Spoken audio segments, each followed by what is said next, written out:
Welcome to Random Conversations in Rental Cars. I am Ryan with an E. And I am Ryan with an A. And we are back on video in a different location tonight, back in the office. This is our typical recording spot, or it has been for the podcast, but we're excited to start this new mini-series, I think is what we're calling it, kind of a deviation from our regularly scheduled podcast where we've been talking about Band of Brothers. In our first episode, we talked about Currahee, episode 1, and just getting into the conversation about Easy Company and their start into the war, their training, and that experience. And tonight we're going to talk about episode 2, Day of Days. And episode 1 ends with them boarding the planes to go over to jump into Normandy on D-Day, and episode 2 starts out and they're in the planes and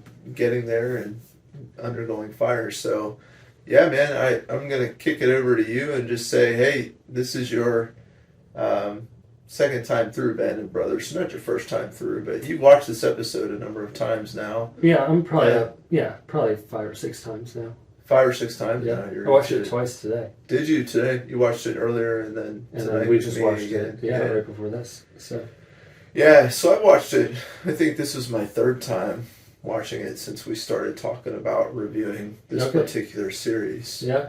And of course, having seen it before. But I could watch that episode over and over and see something new every time and have the same impact on me, just emotionally and trying to grasp the experience of what that was like to go into battle on D-Day, and I don't think I ever could. Yeah, I was going to say, I don't think that's anything that anyone, unless you've done something like that before, that you can just put yourself in the shoes of what they would have went through. But yeah, every time you watch it, you just try and imagine what would have... I like how the episode opens with... Lieutenant Major, I forget what Winters. level he ended at, but Major Winters, yeah. Major Winters, just talking about how every man has to mentally prepare himself for that day, for that jump. Mm-hmm. And I thought they did a really good job of capturing how, as they're in the plane, things are happening, how each one of them is kind of mentally focusing in order to make that jump. One of my favorite things about this series is that they interview the real people that are still living at the beginning. Yeah. And they talk about their experience in their own words, and that really connects you to the characters that you see within the show. You recognize these are real people who actually experience these real things, and they're telling you this is what it was actually like before leading into that. That's one of my favorite parts of the series, but to see the emotion of those guys when they're talking about things, but just the resolve that they had. Yeah. They're pretty matter-of-fact about it when they give their testimony, their story of what happened. Even Major Winters, he was just very direct. Yeah, this is what happened. I had a job to do. This is what happened. And each man had a job to do, and they were responsible for coming to the place where they accepted that and were ready to make that jump when it took place. So absolutely, it's pretty crazy to think about them doing that. Yeah. Well, in that intro, one of the guys said, we lost a lot of people that night, and he started really getting choked up and said, you try and put that... That was Garnier, wasn't all it? of your mind. Yeah, that was Garnier that said that. Yeah. Anyway, it was just really representative of probably like some of that mental focus that needed to go in, but also the sadness that obviously he had with everything that happened. Mm-hmm. I mean, he's not only, he's getting choked up a little bit about that day, but he's also, because he's lived through the entire thing, I'm sure the weight of all of that. Yeah, I'm sure that weighs on him, but the significance of that particular day and what they went through on that day. And I was thinking that even tonight as we were watching it before recording, they're going into battle, and for a lot of them, this is their first combat experience.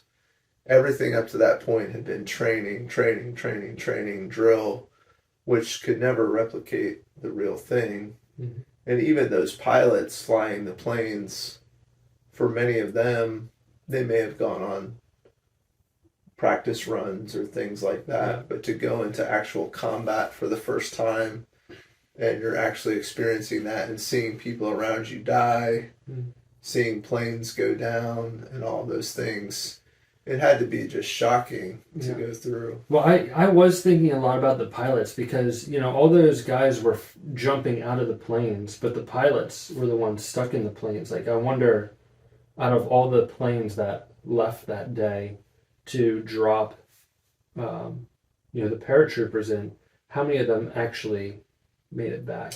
I don't know the statistic behind that. Yeah, that would be really interesting to see. But I'm sure they lost a lot. Yeah. Just their approach was sheer numbers, right? Yeah.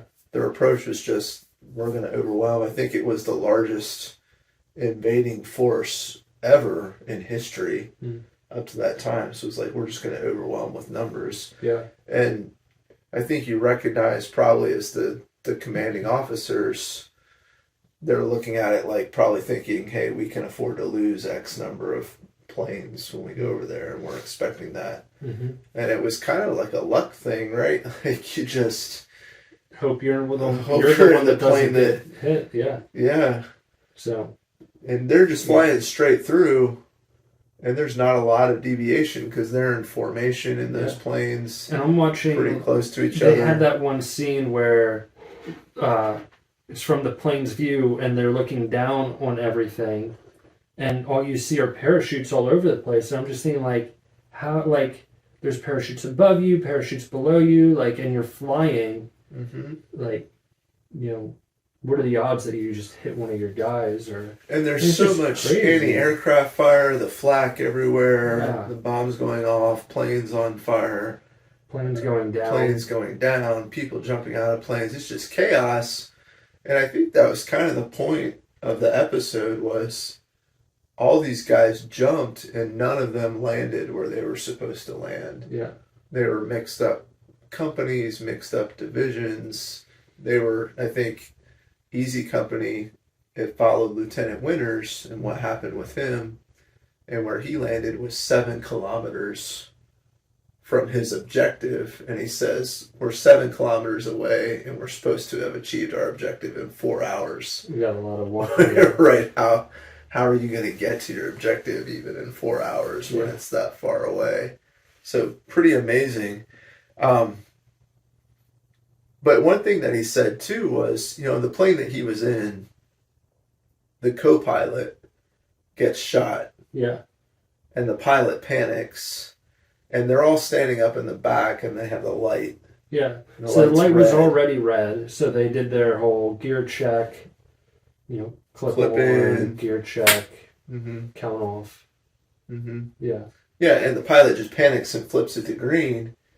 And as soon as it goes green, Winters is out of the plane. There's no hesitation on his part. He sees that green light. And it's like no thought of, am I in the right place? Where am I going to land? Nothing like that. It's just, he's out the door. Yeah. Well, because they did that interview up front, one of the things that Major Winters said was he could see the drop zone and the lights for the drop zone where he was supposed to be from the plane. Yeah. But when the light went green, I'm out the door. That's what he said. What? So I think he knew that he wasn't in the right drop zone, but when the light turns green, you just go. You just go right away. Yeah. Yeah. Because that's kind of like your command. And I think the guys behind him are just trained. You just follow the guy in front of you. The guy in front of you. Yeah. As soon as he goes, you go next. Mm-hmm. You count off. But to think that all those guys in that one plane, they jump at the same time, and then none of them landed in the same spot. Yeah. And when he lands, or he's on the way down, and he's looking down, and I love that scene that they capture. They do a great job of producing that, where he's on the way down and they're showing this angle from the guy in the parachute and he's looking down at his feet. Yeah. And he's looking down and there's like all these spots. It's like, where am I going to land? I don't know how much control they had. Yeah, back then. I don't know if it was kind of, you're at the mercy of the wind, parachute, or if you're not, or if you actually have control. You can, steer it at all or whatever. But I'm sure a lot of them landed in trees and...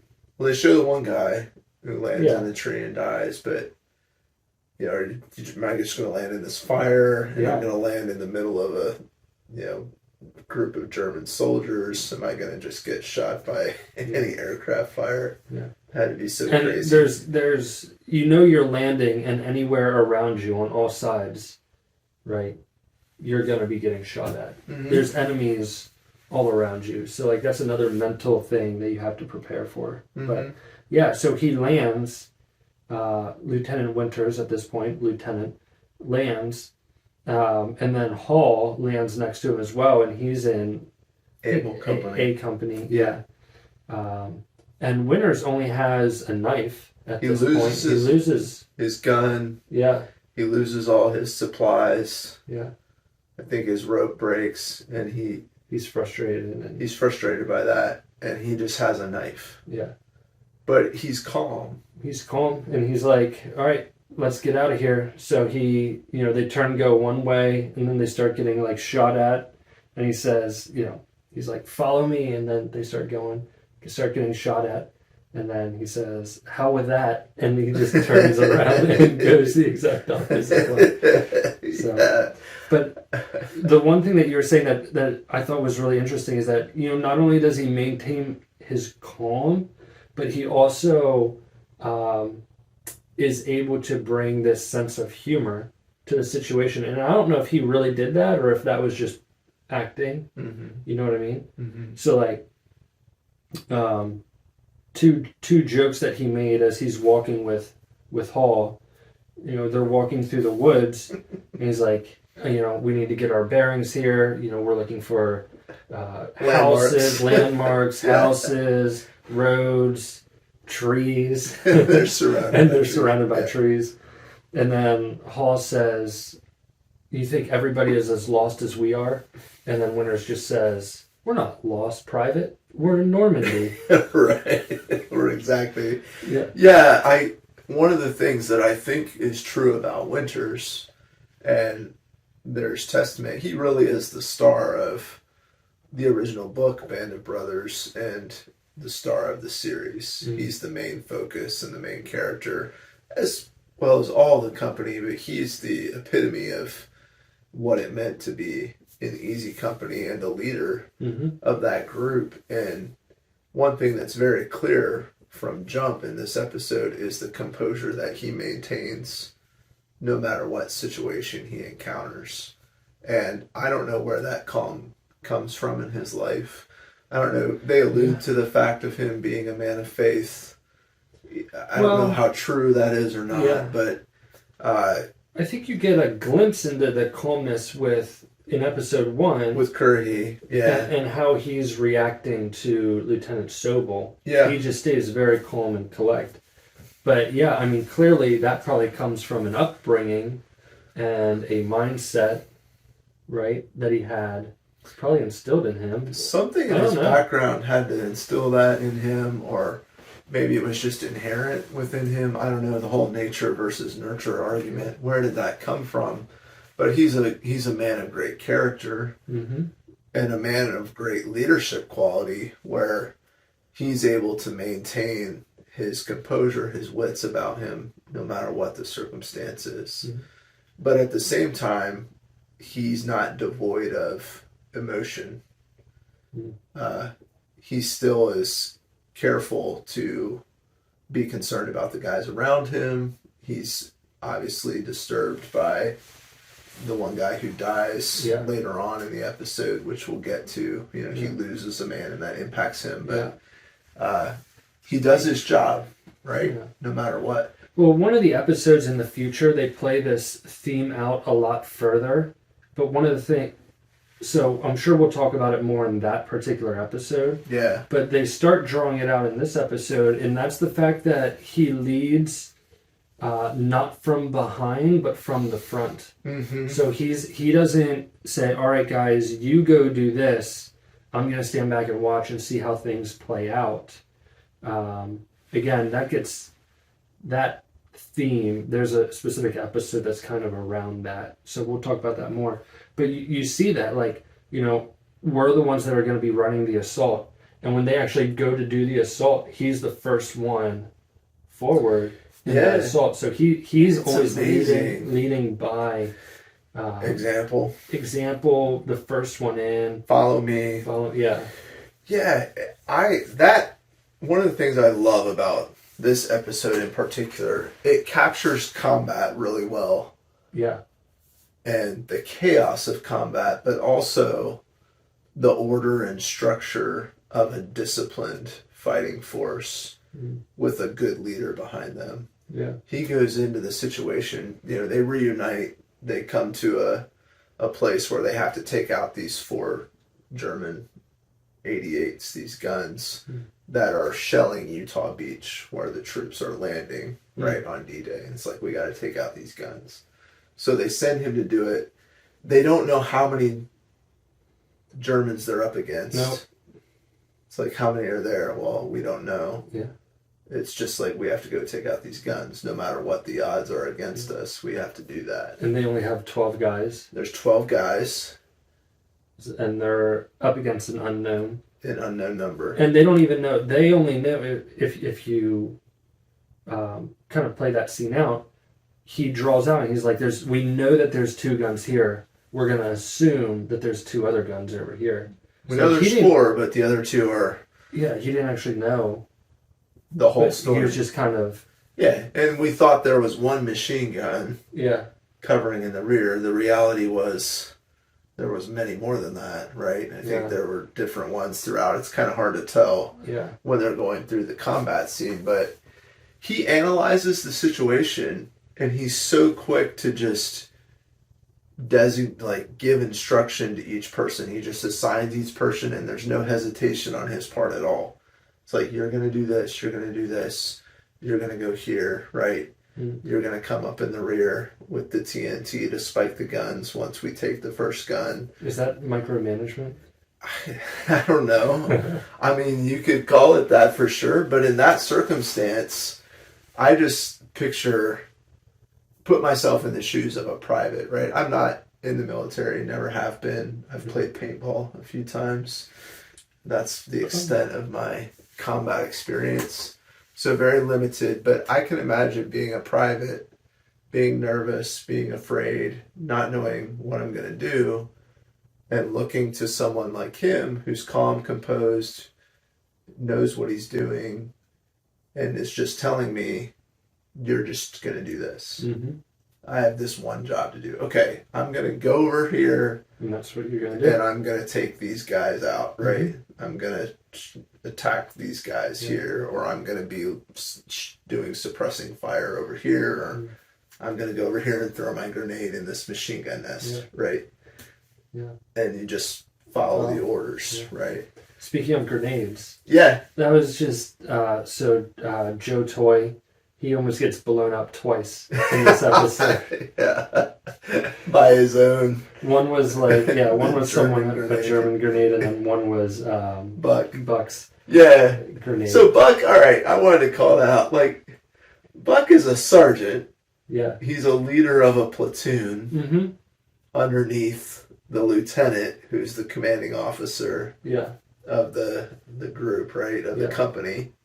So he's got, I don't know how many men are in a platoon, probably 4 or 5, something like that. I mean, each stick had 10 people in it, so I don't know if each leader was in charge of those guys. Yeah, I don't know how that works. I don't know. I'd have to research that. But, all right, so Buck gets out there, and number one, he goes to shoot, he encounters the German soldier in the trench. He pulls up his gun, and his gun jams. Yeah. And he can't shoot his gun. So I'm like, all right, number one, you got saved there, right, by your guys who came up and supported you, and you didn't get killed. And then he drops a grenade later on. He pulls the plug to throw the grenade, and he just drops it, into the trench.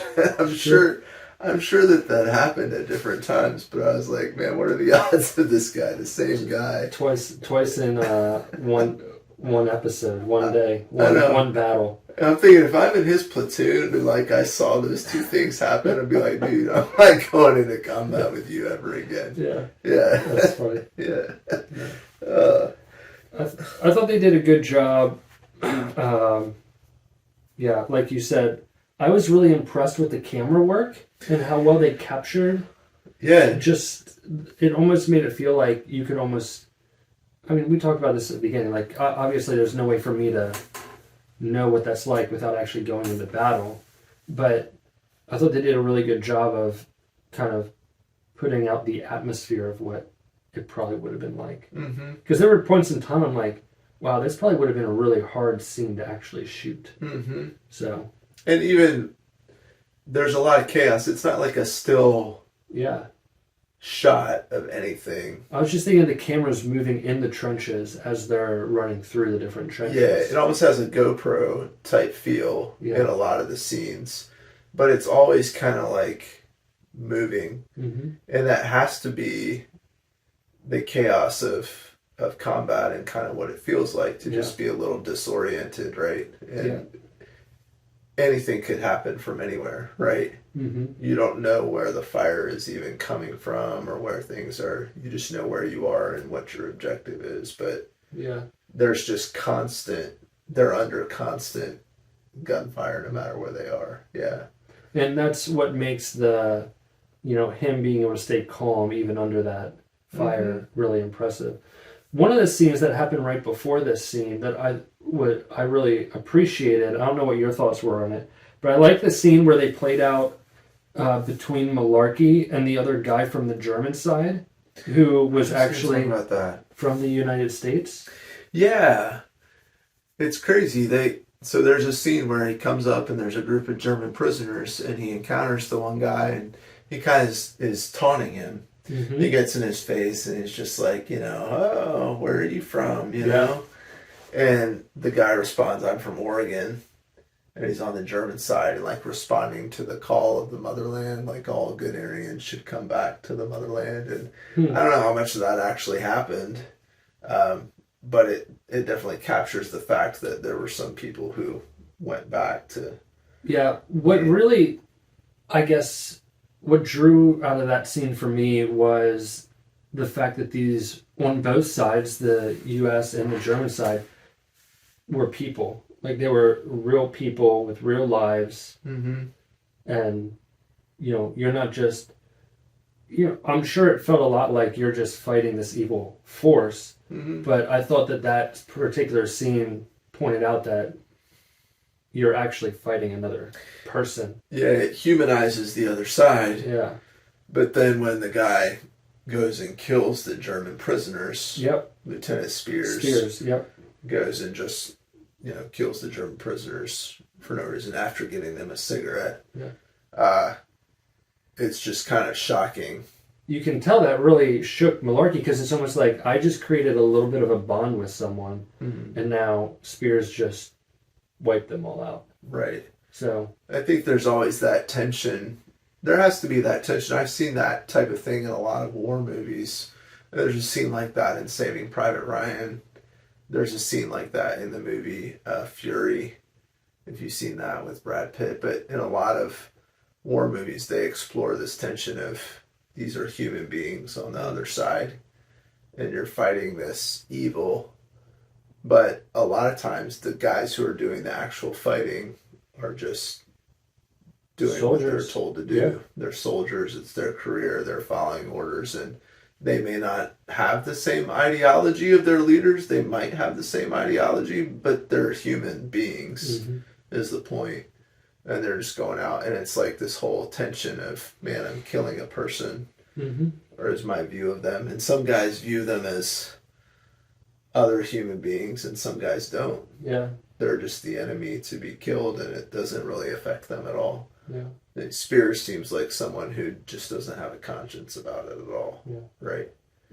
I think there's more to say about Spears, but that's again another episode where that really where it brings that where it brings him out. But yeah. The other one is like, as they're doing this assault, Spears comes up and is like, "Can I go take out that fourth one?" And then he doesn't like go through the trenches. He's like up, like he's doing crazy stuff. Yeah, he takes his whole company out of the trench. Yeah. And everybody in his company dies except for him. Yeah. So there's, 4 or 5 guys with him. They all get killed. And he is the one who survives and ends up taking the gun. And it's just like... Come on. Yeah. So later on, Spears takes over. So this is a future episode. I just want to get this foreshadowing out of the way. Yeah. Because you got to imagine... when they're like, Spears is going to take over, these are the types of memories that they had of him originally, like killing, these innocent Germans, taking his one platoon in and getting them all wiped out. Mm-hmm. So. Yeah. As opposed to a guy like Winters, who was textbook in his approach. Yeah. Did everything by the book the right way, protected his guys. Even though they got the job done, he still did everything the way that they were supposed to, rather than just bull rushing everything. So the contrast is pretty evident there. Yeah. And I like how they lay that out very clearly in the episode. You can pick up on that. Mm-hmm. The good leader versus the not as good leader, right? Just charging into battle. So it's a good contrast. Yeah, it's a good tension. Yeah. So. How about like in the middle of combat, not just Winters, but the soldiers are all, it's like they're not panicked, right? They're under fire the whole time and they're joking with each other. And yeah. Well, Malarkey goes out to try and find a Luger. Yeah. He wants to in bring the a middle Luger back of to his this brother. freaking firefight. Yeah. He's just getting lit up.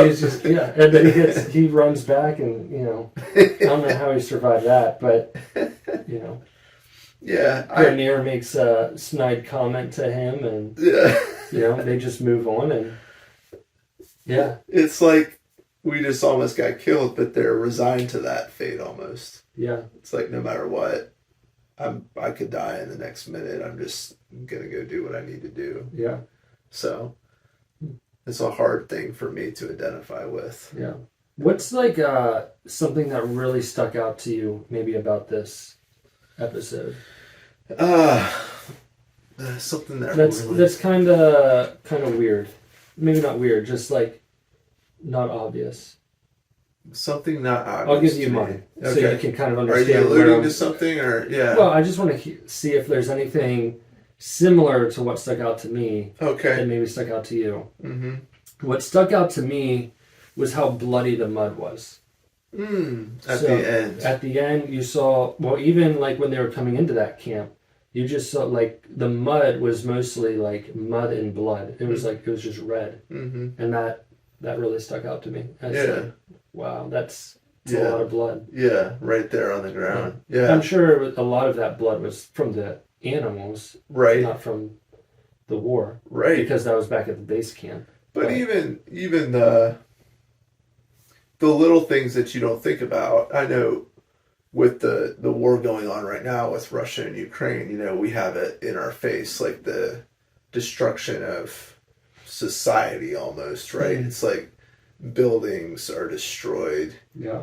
Infrastructure is destroyed, and there's a lot of collateral damage, not just of people, but animals die, and there's just death and chaos all around you. And that's very much captured within this. They come up to the farmhouse and like half the animals are dead, and the truck is blown up, and half the building is destroyed, and there's bodies and all this stuff everywhere. And I think war is just like that overall. So there's always collateral damage. There's always. You can't avoid it. Mm-hmm. And the one thing that I did have a thought of related to that is when they go into the town. So they capture this town, I forget San Luis de Mont or something like that. I can't remember the name of it, but they show the scene of these soldiers coming into town, and the civilians are just walking around. And I know they're just extras in the scene, but there's civilians from the town. That was in this episode? They're not like celebrating them, but they're just out. You kind of see them off to the side in some different scenes. They're just out on the sidewalk or I didn't notice like standing there watching the troops coming in.